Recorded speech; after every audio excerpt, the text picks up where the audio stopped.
चाय का कप हाथ में लेकर सोफे पर बैठते हुए नैना बड़बड़ाने लगी। ये ताराबाई आज भी नहीं आई। इन लोगों का तो बस यही हाल है। तभी घंटी बज उठी। दरवाजे पर ताराबाई जी और उसकी बेटी को देखकर नैना एकदम बरस पड़ी।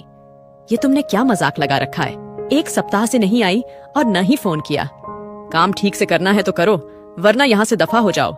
तुम जैसे काम चोर लोगों को तो काम पर ही नहीं रखना चाहिए। नैना एक सांस में न जाने क्या क्या कहती गई। कमजोर शरीर और हल्दी जैसे पीले हाथों को जोड़ते हुए तारा बोली, मेम साहब, मैं बहुत बीमार हूँ, मुझे पीलिया हो गया है। डॉक्टर ने आराम करने की सलाह दी है। मेरा फोन खो गया है। नैना मुंह बनाकर बोली, तुम जैसे दो कौड़ी के लोग अच्छे बहानेबाज होते हो। तारा ने गिड़गिड़ाते हुए कहा, मेम साहब काम से मत हटाओ, हम भूखे मर जाएंगे। तारा बोली, ये मेरी बेटी राधा है। 10वीं बोर्ड परीक्षा की तैयारी के लिए 1 महीने की स्कूल से छुट्टियां मिली हैं। कॉलोनी के 4-5 घरों में काम कर लेगी। मेरी दवा और घर का खर्चा चलता रहेगा। वैसे राधा पढ़ने में बहुत होशियार है। कक्षा में हमेशा प्रथम आती है। उसके पिता जिंदा होते तो उसे काम नहीं करना पड़ता। नैना ने विशैली हंसी हंसते हुए कहा, अरे पढ़ लिख कर तेरी लड़की कौन सी डॉक्टर, इंजीनियर, कलेक्टर बन जाएगी। 2-4 घर का काम पकड़ा दे। तुम लोग तो इसी काम के लिए बने हो। ऊंचे ख्वाब मत देखो। चलो, तेरी बेटी राधा को कुछ दिन काम पर रख लेती हूँ।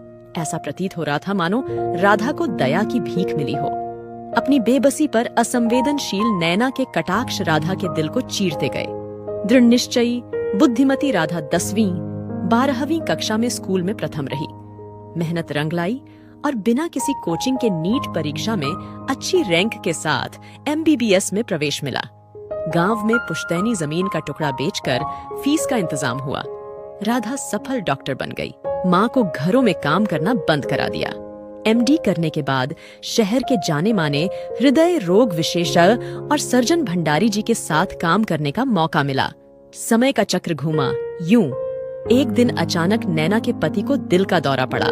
डॉक्टरों ने तुरंत ऑपरेशन की सलाह दी। डॉक्टर भंडारी जी व्यस्त थे। नैना असिस्टेंट डॉक्टर राधा के सामने गिड़गिड़ाने लगी। डॉक्टर राधा ने डॉक्टर भंडारी से प्रार्थना करके ऑपरेशन की तारीख दूसरे दिन की दिला दी। मेम साहब, ऑपरेशन सफल रहा कहते हुए डॉक्टर राधा गैलरी में आगे बढ़ गई। मेम साहब शब्द कुछ यादों में उतरा तो दौड़कर नैना ने डॉक्टर राधा के पास जाना चाहा। तब तक राधा लंबे कदमों से आगे निकल चुकी थी।